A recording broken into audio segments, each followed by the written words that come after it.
bersyukur sekali pada pagi hari ini diberi kemudahan Allah Subhanahu Wa Taala untuk bisa berjumpa dengan kawan-kawan dari Aksi dan Andri, khususnya yang berada di Kota Bandung, baik secara langsung maupun melalui daring.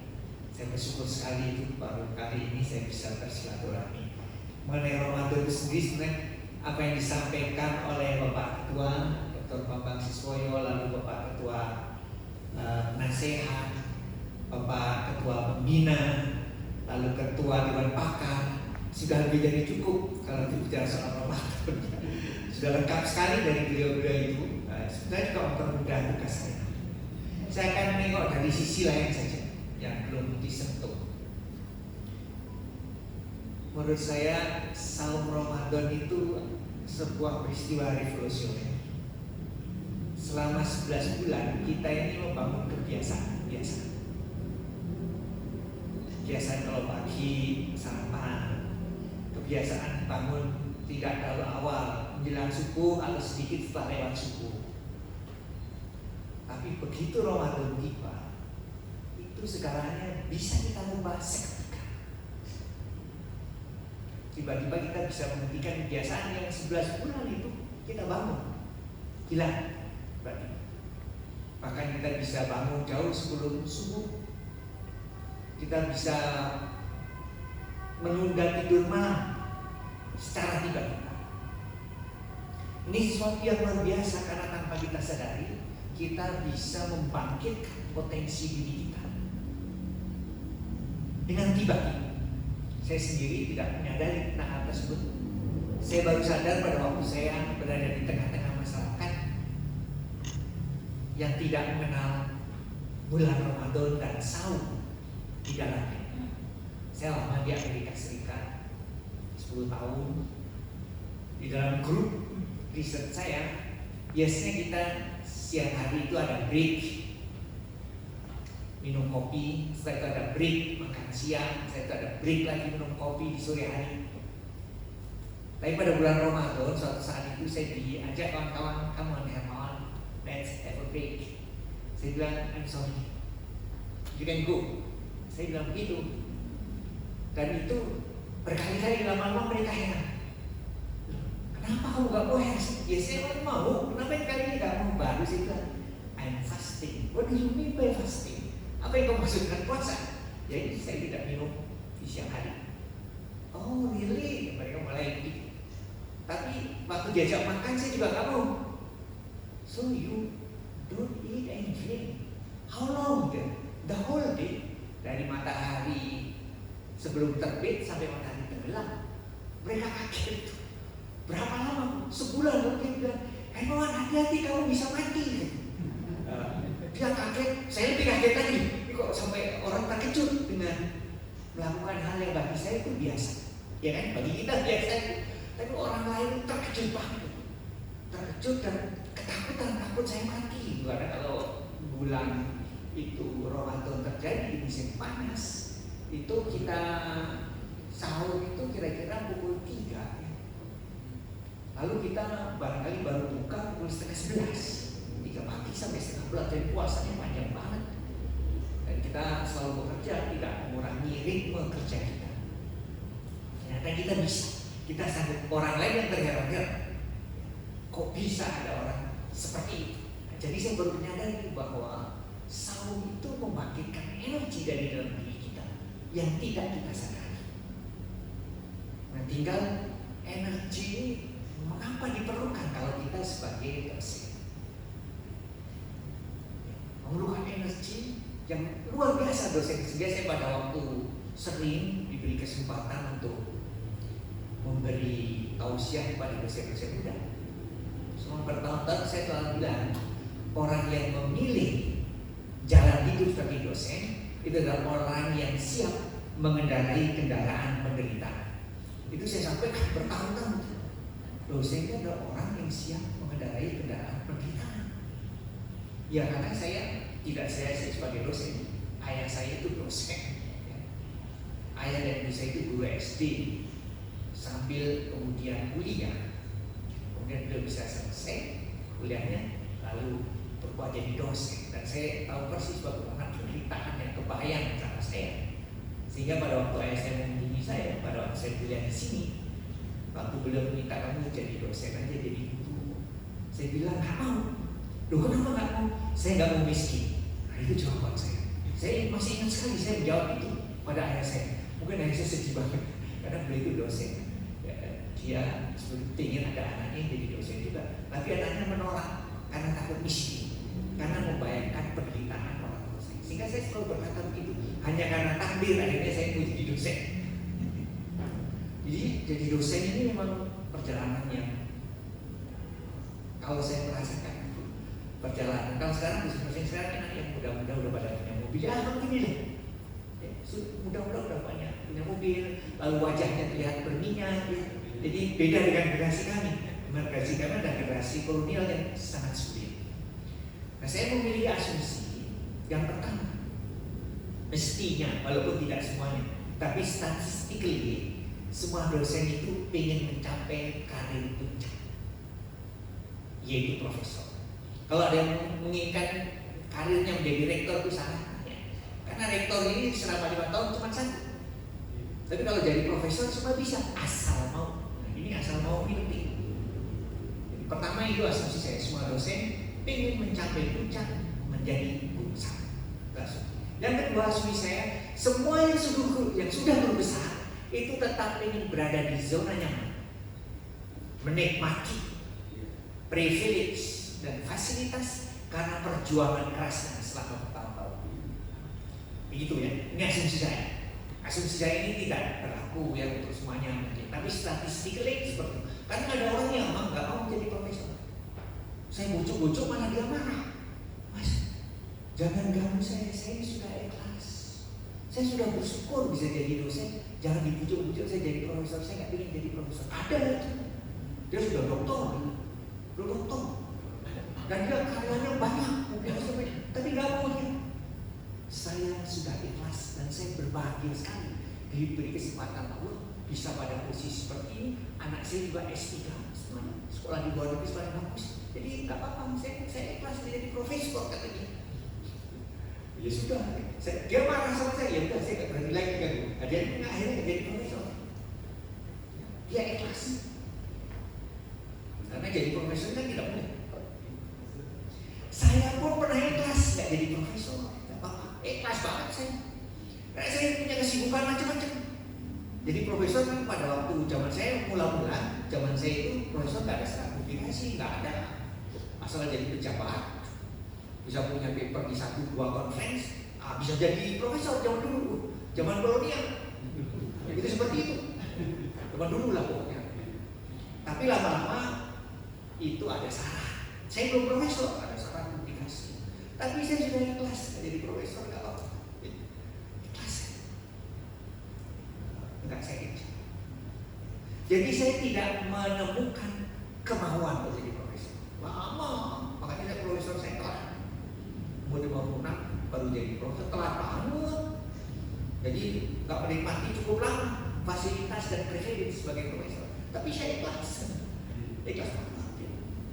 Gak menemukan motivasi sama sekali untuk jadi profesor.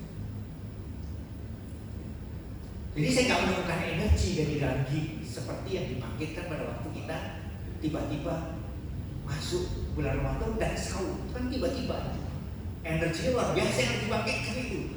Kita sering gak merasa karena kita berada di society yang memang sahur itu sebuah sudah menjadi culture. Malah kita malu ya kalau tidak sahur kan.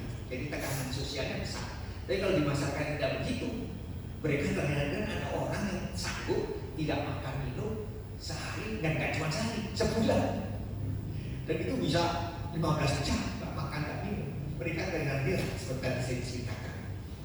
Jadi saya tidak menemukan motivasi, tidak menemukan energi untuk bisa meraih profesor bertahun-tahun.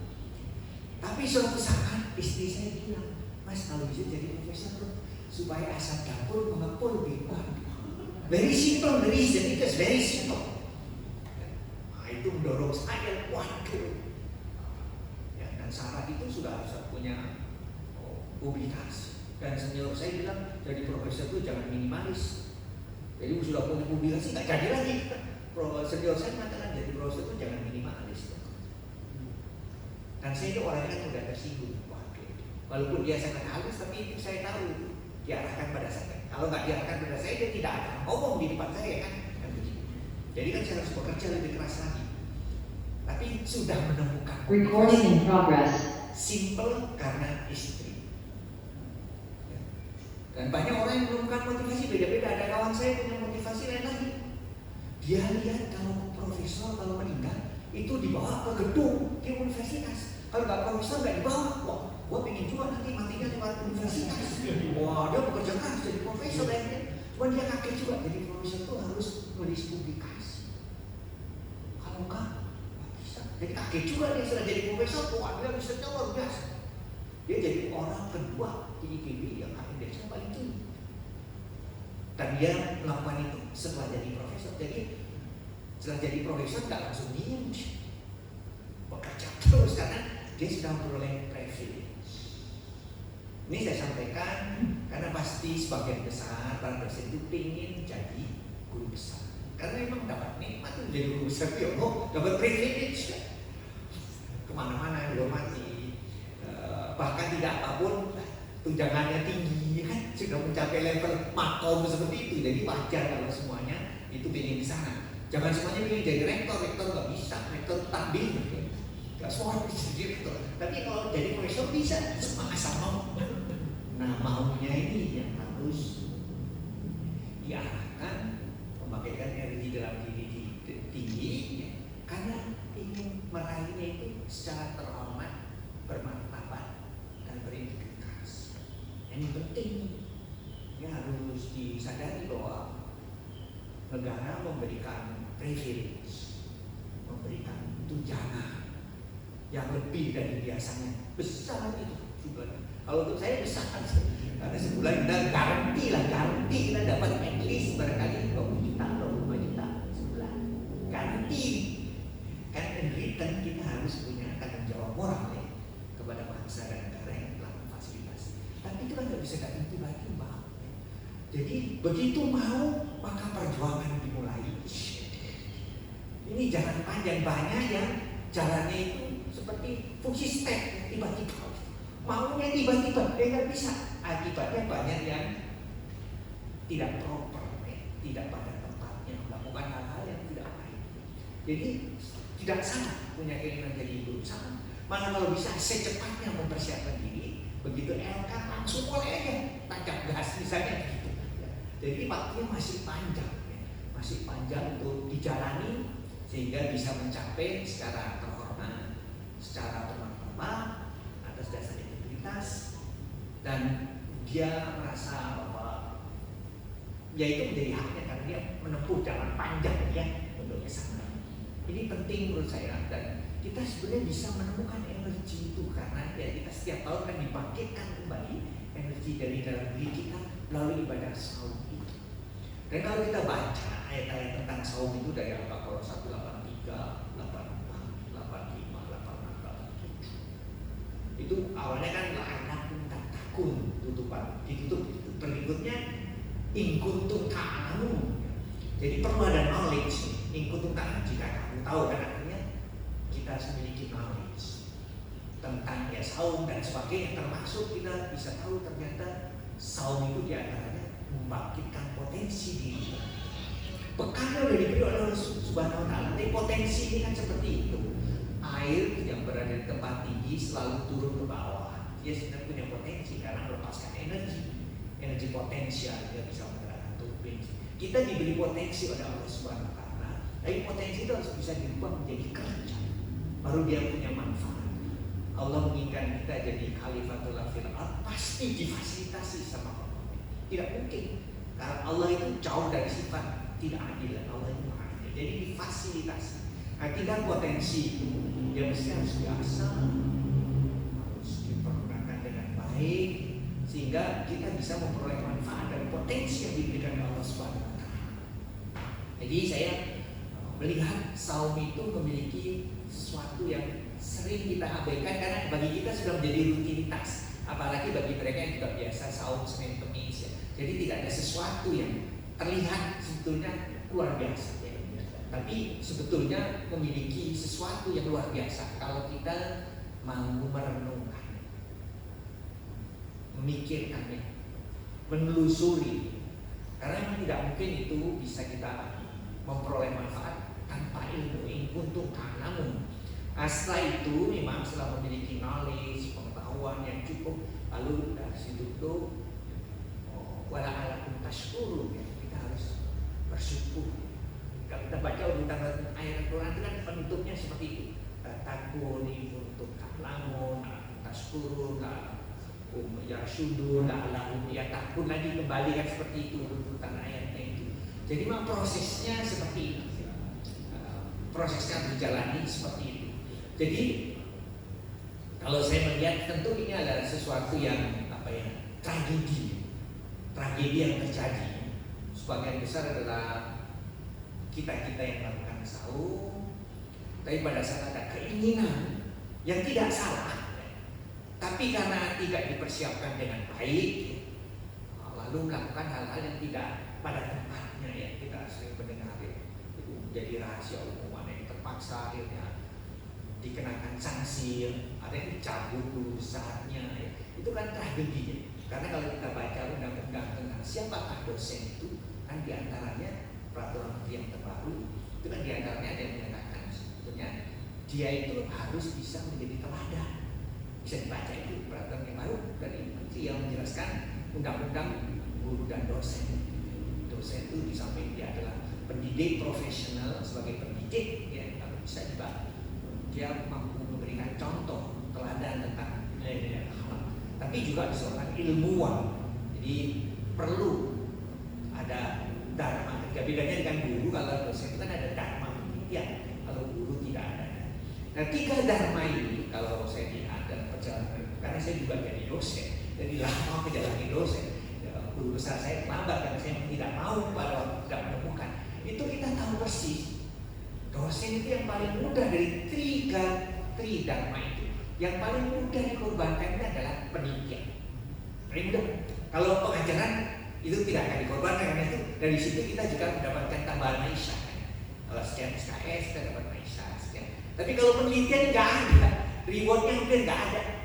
Hanya sekarang saja sudah ada peraturan baru bahwa dana penelitian 25% boleh untuk insentif dosen. Kan baru keluar. Sebelumnya kan tidak ada. Jadi oleh karena itu dia paling mudah dikorbankan. Akibatnya ya kita mengetahui bahwa kompetensi, kepakaran kita, keterampilan kita di dalam meneliti itu tidak terasah dengan baik. Apalagi sampai kemudian mendiseminasikan hasil penelitian kita di dalam bentuk publikasi, lebih tidak terlatih lagi, lebih ribut itu dari sehari-hari kegiatan dosen. Karena itu yang paling mudah dikorbankan. Dosen itu kesibukan. Dosen ini seorang yang multitasking. Itu suka atau tidak suka ya, karena penghasilannya terbatas, jadi uangnya yang kecil, sehingga dia harus menambah macam-macam supaya penghasilan cukup. Mulai dari terlibat dalam pengembangan institusi, ini juga penting. Semua kalau nggak ada yang mengembangkan institusinya juga ambruk kan. Jadi ini penting, memang harus dijalani oleh dosen. Di samping mengajar, juga ada pengabdian masyarakat. Tapi sebagian kegiatan-kegiatan ini sebagian besar itu ada reward. Kalau kita jadi kapolri ada tunjangannya. Jadi ini biasanya dipilih lebih awal yang seperti ini, dapat dipahami. Jadi dekan, ya. Jadi rektor, itu ada tunjangan-tunjangan yang garanti ya. Akibatnya biasanya proses pemilihan itu bisa berdarah-darah karena ada tambahan reward ya. Di samping juga privilege ya, ada, sehingga ya itu yang terjadi di negara kita. Tidak ada alternatif lain. Kalau ada gedung paling megah itu dipasang fotonya mantan rektor ya kan. Di dekanat itu mantan dekan, di senat mantan ketua senat. Jadi dosen-dosen muda itu senang juga bahwa kalau namanya itu dipasang di sana sih. Gak ada alternatif lain. Achievement lain itu gak ada yang dipasang fotonya. Yang dipasang itu rektor, dekan, ketua senat. Jadi semuanya pengennya di sana. Beda dengan masyarakat yang budaya keilmuannya tinggi. Kalau Bapak nanti sempat misalnya jalan-jalan ke Universitas California di Berkeley, itu ada gedung yang sangat megah, namanya Latimer Hall. Di situ dipajang alumni-alumni yang memenangkan hadiah Nobel. Ya, itu gedung paling sehingga anak-anak muda, dosen muda itu kalau masuk situ, gua pengen seperti dia. Jadi di kepalanya itu terpain itu Nobel Prize. Makanya Berkeley ini hampir tiap 2 tahun sekali alumni memenangkan Nobel. Malah kemarin itu ada 4 dosen dari University of California dapat Nobel 4 orang. Bahkan lebih dari itu, di tempat parkir itu ada spesialnya, nggak boleh orang parkir kecuali pemenang Nobel. Parking space for Nobel laureate. Jadi walaupun dia keluar dari Avanza, orang lain keluar dari Alfa, yang keluar dari Alfa tuh banget karena yang Avanza parkirnya di tempat Nobel. Kalau di sini yang dilihat mobilnya, kalau sana enggak, parkirnya di mana? Walaupun mobilnya sederhana, tapi kalau dia parkir di tempat Nobel, waduh korban semua orang. Nah itu kultur seperti itu belum ada.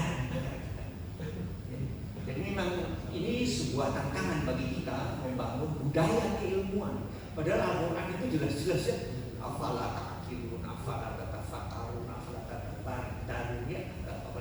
barunya. Itu ayat-ayat seperti itu banyak banget gitu, yang merangsang kita untuk melakukan penelitian, riset, melihat supaya kita dapat knowledge. Nah seperti itu. Dan memang untuk meraih itu perlu energi yang luar biasa. Seseorang itu kalau menurut psikologi katanya memiliki kompetensi yang sangat tangguh itu setelah 10 tahun terus-menerus tanpa henti melakukan kegiatan itu. Tanpa henti, selalu melakukan updating, meneliti, lama-lama dia menjadi seorang pakar. Kalau di Indonesia pakar itu kalau sering muncul di TV, nah itu pakar ya. Mulai di Jawa, di medsos itu jadi pakar. Pada Indonesia seperti itu. Ya. Walaupun track recordnya cek itu, ya masih ada yang bolong lagi sana sini. Ya memang ini sesuatu yang harus kita bangun culture. Nah ini peran siapa? Peran dosen. Membangun. Tentu dengan perangkat sarananya. LLDT harus berperan, adaksi harus berperan. Setelah berjuang tadi bisa dapatkan tuke buat medis.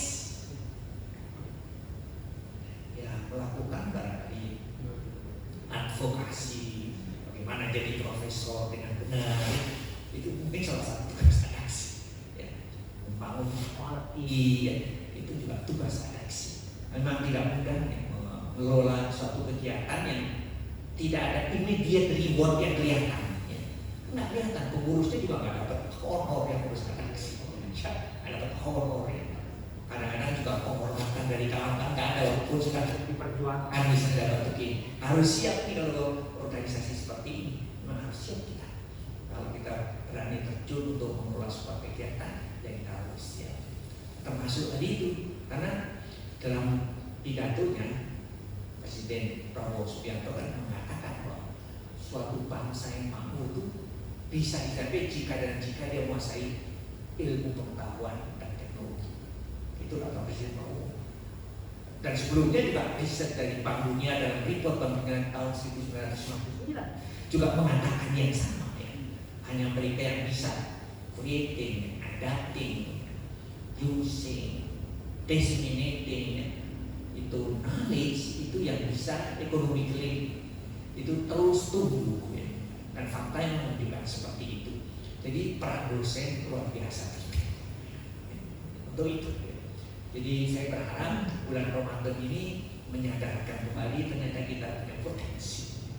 Yang tadinya tidur selama 11 bulan itu bisa kita bangkitkan seketika. Dan luar biasa, Ramadan itu luar biasa ya. Kita bangun pagi, kerja tetap, malam terawih, baca Quran, tidurnya hanya sebentar. Ya. Ternyata bisa. Luar biasa itu yang tidak biasa. Apa yang mendorong kita bisa? Pertama karena kita tahu bahwa ini perintah Allah pasti. Karena kita tahu. Jadi knowledge itu jadi penting. In kuntum ta'lamun kata ayat tadi itu. Jadi knowledge itu penting. Tapi setelah knowledge, what next? Yang lebih awal itu ada, yaitu ada niat, ada kemauan. Jadi mau menjadi sangat penting. Ya. Kalau mau ini belum ada, kita nggak bisa membangkitkan energi itu. Harus ada mau dulu.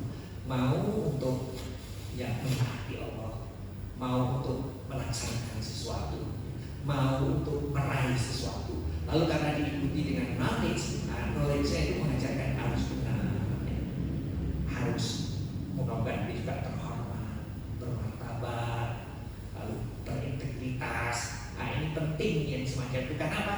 Karena dosen itu dia akan menjadi teladan. Maka menjadi sebuah tragedi kalau dia justru merusak tidak saja dirinya, tapi juga korpsnya.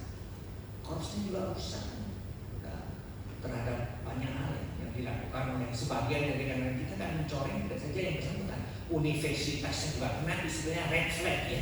Kemarin kalau ada kasus red flag itu bahkan di tingkat dunia negara kita itu terkenal sebagai negara yang tidak bagus dari aspek itu. Jadi kena semua ini karena sebagian kecil sebetulnya, tapi dampaknya luar biasa. Ini menjadi sangat penting. Boleh sangat, tapi jalannya ini dan itu perlu energi ya. Karena itu kan makomnya guru besar itu makom tertinggi dari kampus. Tempat yang tinggi tidak pernah jalannya turun, jalannya pasti mendaki. Dan jalan mendaki itu pasti butuh energi. Nah, energinya itu dari mana? Kadang-kadang energinya nggak dari mana-mana, harus datang dari kita. Kan? Seringkali oleh karena itu menjadi sangat penting, tidak boleh mengeluh. Wah, bu alatnya nggak ada, pak, ini nggak bisa itu. Kita harus berpikir gimana caranya. Jadi kalau tidak ada rotan akar pun jadi harus begitu. Karena tidak bisa semuanya itu terfasilitasi oleh institusi kita. Kadang-kadang kita harus bekerja sama dengan orang lain dan seperti itu harus kita temukan jalan-jalan berkolaborasi. Ta'awanu 'alal birri wat taqwa itu benar, harus berkolaborasi untuk kebajikan dan ketakwaan itu benar kolaborasi mengatakan. Jadi kalau institusi kita tidak ada fasilitas itu ya kita berkolaborasi. Kebetulan skema riset kolaboratif itu ada. Pak, saya udah berkali-kali nih lamar skema ini nggak pernah dapat. Jangan berburu sangka. Harus berani mengevaluasi diri. Gimana salahnya? Kenapa kok gak dapat? Saya bisa mengatakan ini ya karena kan saya dosen. Berkali-kali dulu waktu awal kita melamar riset proposal itu gak dapat. Melamar CSPS untuk biasa riset funding dari pemerintah Jepang. Tahun pertama saya ngelamar ditolak. Lalu saya tanya alasan kok bisa? Harus begini, saya perbaiki. Lama, kedua saya ngelamar lagi, ditolak lagi. Tapi belum dah.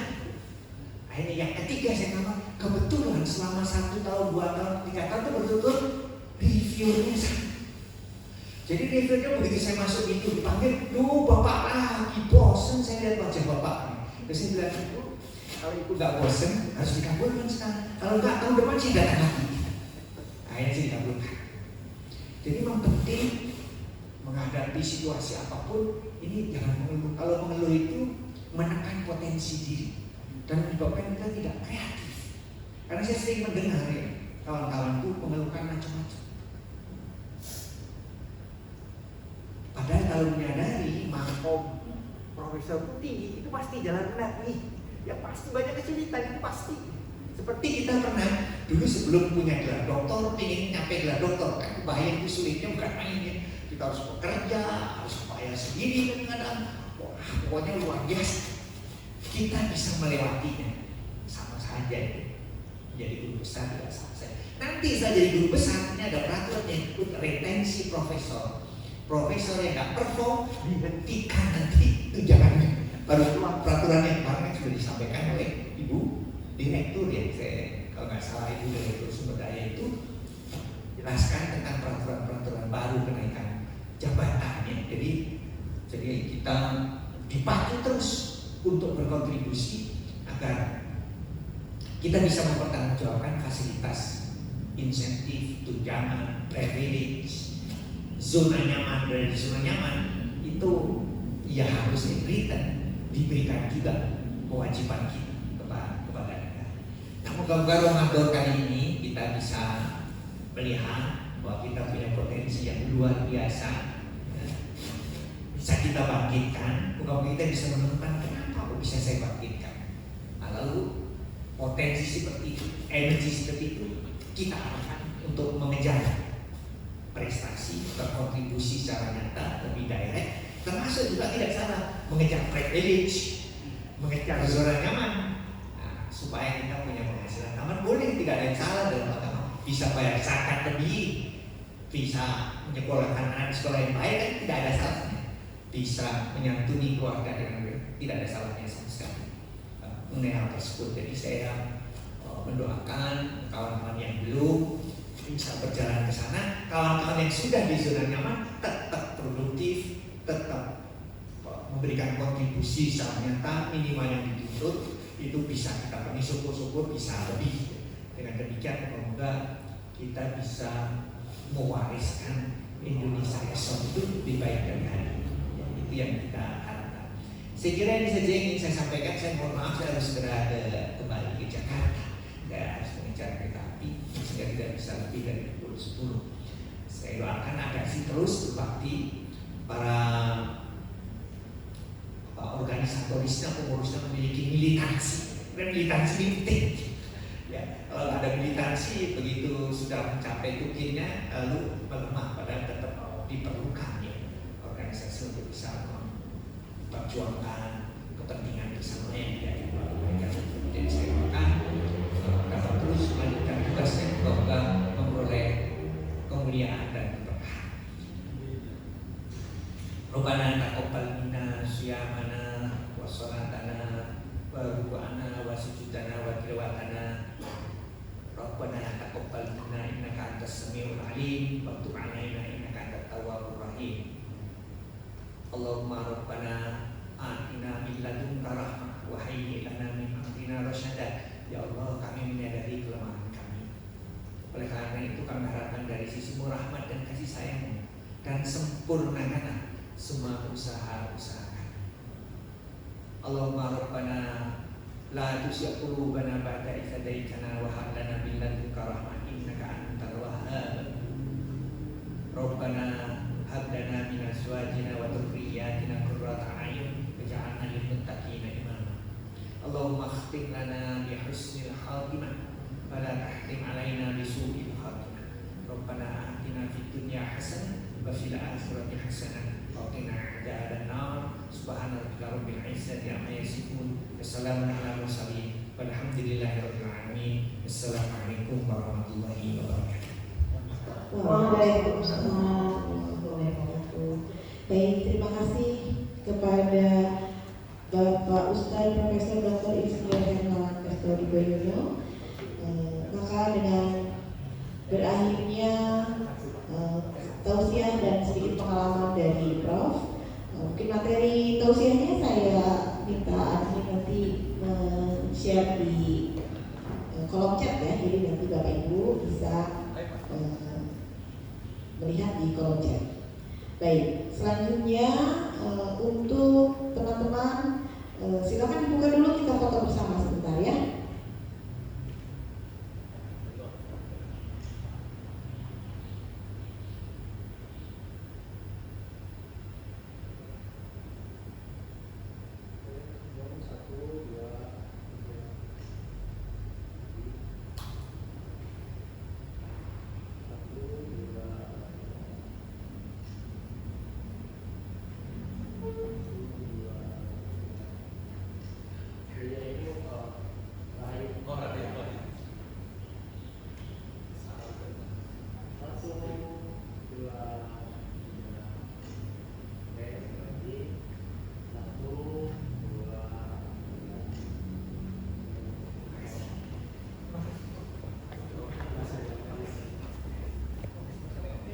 Baik, sekali lagi terima kasih kepada Bapak Ustaz Profesor Dr. Insinyur Hermawan Kastodiboyono. Terima kasih atas kehadirannya. Juga saya sebagai pembawa acara mengucapkan juga terima kasih kepada teman-teman yang sudah hadir online. Tadi ada Profesor Fatoni Rodi sebagai Ketua Umum ADRI hadir juga hari ini. Terima kasih atas kehadirannya, Prof. Dan untuk